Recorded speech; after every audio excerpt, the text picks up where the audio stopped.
Madame, Messieurs, bonjour, bienvenue dans votre journal. Au sommaire de ce Savane midi, coup de filet contre l'incivisme routier à Bobo-Dioulasso. Plus de 300 jeunes interpellés et mobilisés pour curer les caniveaux en guise de sensibilisation au respect du code de la route. Les détails dans ce journal.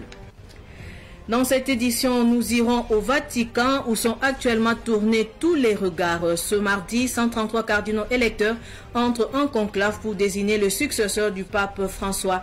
Il s'agira du 267e souverain pontife de l'Église catholique. Les grandes lignes dans un instant. Comme je vous le disais tantôt, à Bobo-Dioulasso, plus de 300 jeunes sont interpellés pour incivisme routier. Ces jeunes, entre les mains de FDS, ont entre autres curé les caniveaux sur le boulevard de l'Indépendance dans la ville de Sia. Ces mesures visent à sensibiliser les usagers de la route au respect du code de la route. Le reportage de Nongasida Thomasondo de Savane Média Ouest. Les interpellés ont été affectés à divers tâches de nettoyage, parmi lesquelles le ramassage des déchets sur les voies publiques et le curage des caniveaux. Une manière d'allier la punition à une prise de conscience collective. On m'a arrêté quand on est venu nous amener ici pour travailler. Non, j'étais devant, je voulais tourner, mais c'est pas bien de ne pas respecter les camarades, de ne pas respecter les feux tricolores ainsi que les lois, afin que nous puissions parvenir à une bonne session. En ne voulant pas m'arrêter pendant une minute, je suis là à travailler depuis 6 heures. Pour moi, ils vont souffler. Quand moi j'ai regardé derrière, moi je suis tombé en même temps. Moi je ne savais pas que c'était la police. Moi je suis tombé. Bon, comme avec notre autorité, on regarde nous c'était un chef sur un chef. Quand moi j'ai appris que c'était pour venir nettoyer, ça pour moi ça va déranger. Voilà, c'est vrai pour partir de propriété que moi je suis actuellement. Les réactions des usagers de la route varient. Certains saluent l'initiative, estimant qu'elle est nécessaire pour lutter contre l'incivisme, tandis que d'autres critiquent le caractère punitif de ces mesures. Voilà, c'est que moi je veux accorder souligner. Il faut que les policiers qui sont en train de le faire là, ils doivent être très vigilants. Puisqu'il y a beaucoup qui se plaignent que non, ils ne sont pas pour eux. Bon, si ça se dit ça, bon, si ce n'est pas le cas, c'est pas tout. Je suis vraiment fatiguée, je ne pensais même pas de brûler le fer encore. Cette initiative orchestrée par les autorités locales a pour objectif principal d'améliorer la sécurité routière et de promouvoir un comportement civique responsable. Les infractions relevées vont de la conduite imprudente au non-respect des règles de circulation, un phénomène en forte augmentation. Cette journée d'interpellation n'est qu'un début. Les autorités espèrent que la prise de conscience générée par ces travaux d'intérêt général fera une différence dans le comportement des conducteurs à long terme. Des femmes issues de 31 associations membres de la coordination jeunesse et emploi de l'arrondissement 9 de Ouagadougou se sont donné rendez-vous le dimanche 27 avril dernier pour une conférence débat. Une conférence qui a eu pour thème la résilience et la solidarité de la femme en temps de guerre. Exemple du Burkina Faso. Les détails avec Ruben Wilson Kodjo.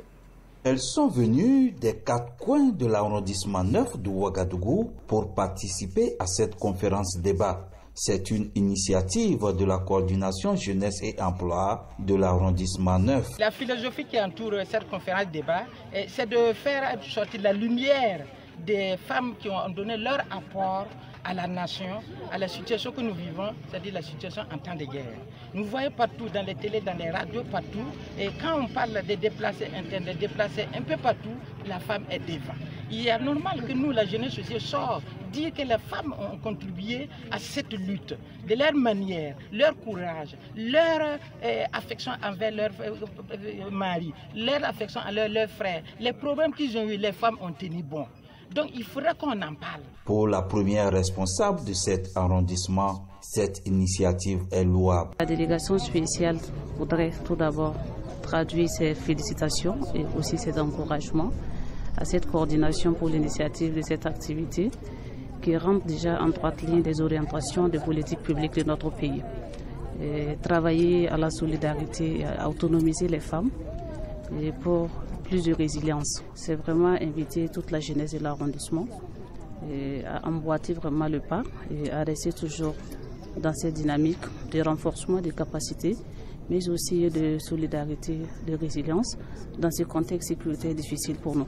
Placée sous le patronage du ministre de l'Action sociale, humanitaire et de la solidarité nationale, cette conférence est aussi une occasion de formation de plusieurs femmes au métier de l'art. La ministre empêchée, elle a été représentée à cette cérémonie par la directrice générale de la promotion de la femme et du genre. Madame la ministre nous a chargé de venir soutenir l'initiative parce que nous pensons que, en tout cas, le défi est énorme pour le développement de l'emploi, l'épanouissement de la jeunesse et surtout de la femme dans le contexte de la crise sécuritaire et humanitaire.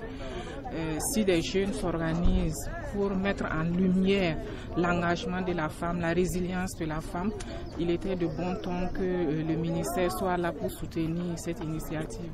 Après la conférence débat, les femmes ont bénéficié d'une séance de dépistage gratuit du cancer du col de l'utérus.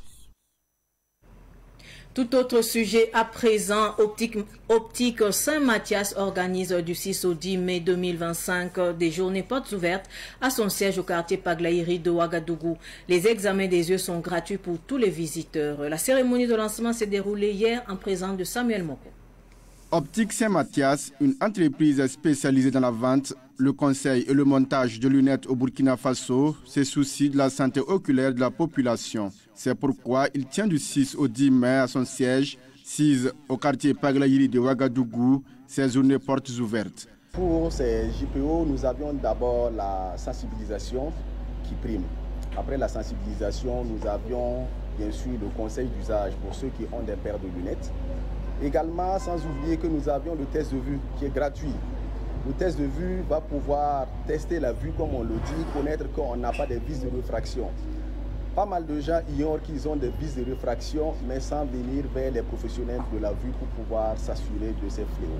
C'est le lieu pour eux aujourd'hui de pouvoir tester la vue, connaître s'ils ont des anomalies visuelles, afin de les corriger très rapidement pour avoir des équipements visuels qui vont pouvoir les permettre de travailler et éviter les céphalées, les maux d'yeux ou des maladies dégénératives plus grandes par la suite. Nous avions les examens de vue que nous traitons couramment, journalièrement, afin de pouvoir corriger tous les défauts de vue, c'est-à-dire tous les défauts de vis de réfraction dans nos magasins. Plusieurs types de lunettes sont disponibles à Optique Saint-Mathias. Les prix sont revus à la baisse à l'occasion des journées portes ouvertes. Nous avions des verres correcteurs ainsi que protecteurs à prix social. Comme on le dit, on a créé les JPO pour aider la population et notre clientèle. Tester la vue, corriger et bien sûr les verres à un prix social. Les verres photochromiques anti-reflet, y compris avec la monture et le boîtier chez Optique Saint-Mathias, coûtent 15 000 francs. Nous avions des verres de lecture à partir de 10 000 francs pour aider nos parents à pouvoir lire et vaquer à leurs occupations sans problème. Ainsi que pour des verres de progressifs qui y vont jusqu'à 60 000 francs. Le maximum en termes de prix social que nous offrons pour cette semaine. Optique Saint-Mathias a près de 5 agences sur le plan national et une à N'Djamena au Tchad. En rappel, les journées portes ouvertes organisées par l'entreprise Optique Saint-Mathias prennent fin le samedi 10 mai prochain. Direction la province du Bazéga, le chef de Kazoulgou dans la commune de Saponé, dans la province du Bazéga, intronisé en 2023, a intégré le week-end dernier son palais. Il s'agit du Naba Tigré de Kazoulgou qui a désormais le destin du village entre ses mains. Le compte-rendu de Samuel Moko. Naba Tigré, en accomplissant ce rite, prend officiellement les rênes du village de Kouzoulgou de la commune de Saponé. À cette cérémonie appelée Yikenre, les femmes ont exprimé leur soutien au Naba Tigré qui succède à son défunt père, le Naba Sonré.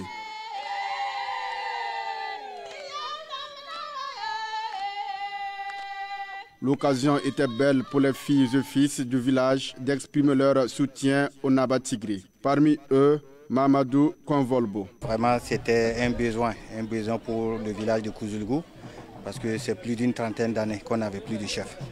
Donc, par la grâce de Dieu, aujourd'hui, les enfants se sont mobilisés un peu partout pour que vraiment la chefferie revienne à Kouzoulgou. Donc, Dieu merci, c'est la grande fête aujourd'hui.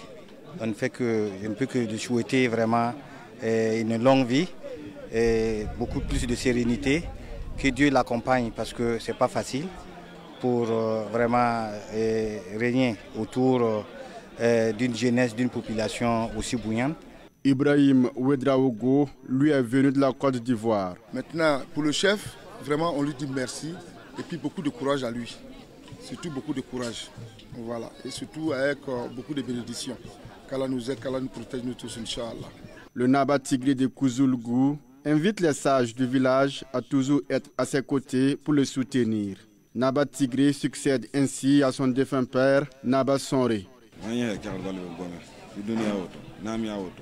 Lors de cette cérémonie de Yikenre, plusieurs chefs traditionnels et coutumiers ont fait le déplacement de Kouzoulgou dans le Saponé, province du Bazega, pour apporter leur soutien au nouveau chef Naba Tigré.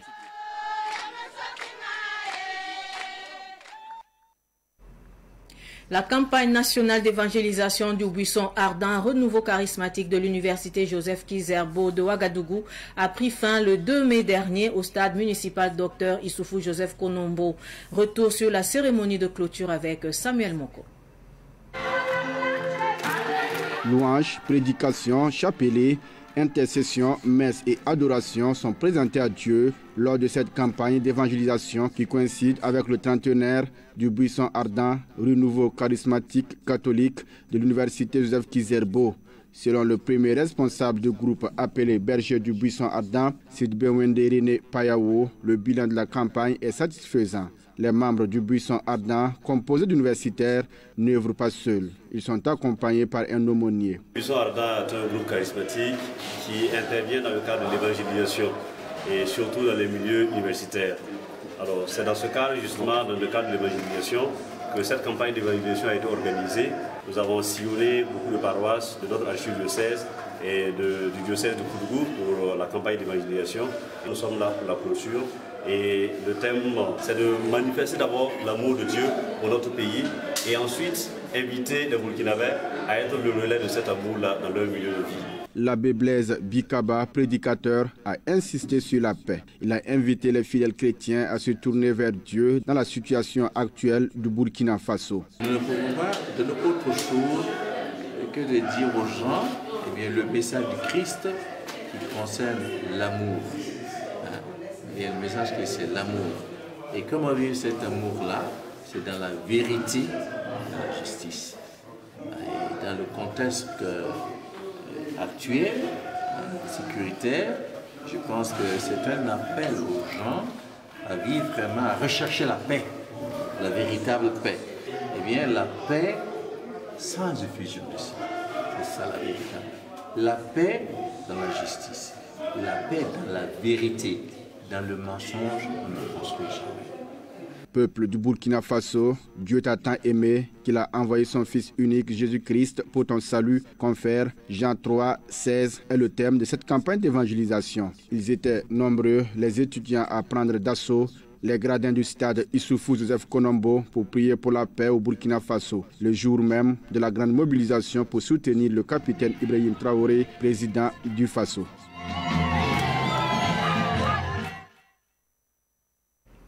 Je le disais également en titre, l'Église catholique entre officiellement en conclave pour élire le successeur du pape François. Ce processus empreint de tradition et de secret se déroule au cœur du Vatican, dans la chapelle Sixtine, où 133 cardinaux électeurs venus de 70 pays sont réunis pour choisir le 267e souverain pontife. La synthèse avec Cynthia Zongana.